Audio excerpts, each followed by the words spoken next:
This is Stephanie with Hightower Stitching. Today's video is an idea added to part 1 for making two fabric yo-yos.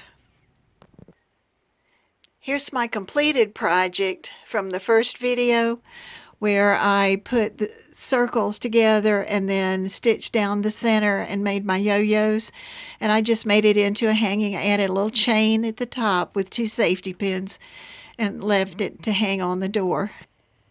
And this is just a variation that I've decided would work, and I tried it out and it did.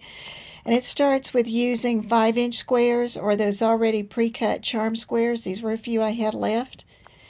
And you take 2 of the charm squares and put those face to face, right sides. And then down the center, I drew a line from corner to corner, and I've made it nice and dark there. So you can see it. You wouldn't need it like that, just be a pencil. And that's the only marking I did on there.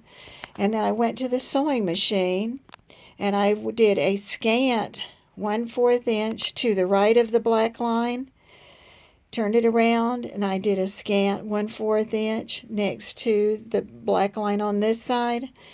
And once you get that done, then just take and cut up that center line real carefully, and you're ready to press it. And when you press it, you'll open it and you'll have a 2 triangle square. I made those into a stack, a small stack. I went back to my template, laid it on there, and carefully trimmed around the edges. Some of the pink edges were still there in places. That doesn't matter when you do this. And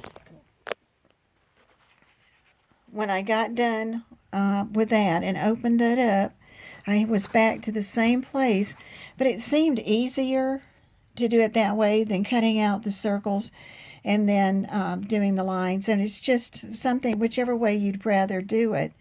And when I got done, these are all that I've done. Some of them are from circles that were cut in half, and some of them were from the charm squares that were cut in half.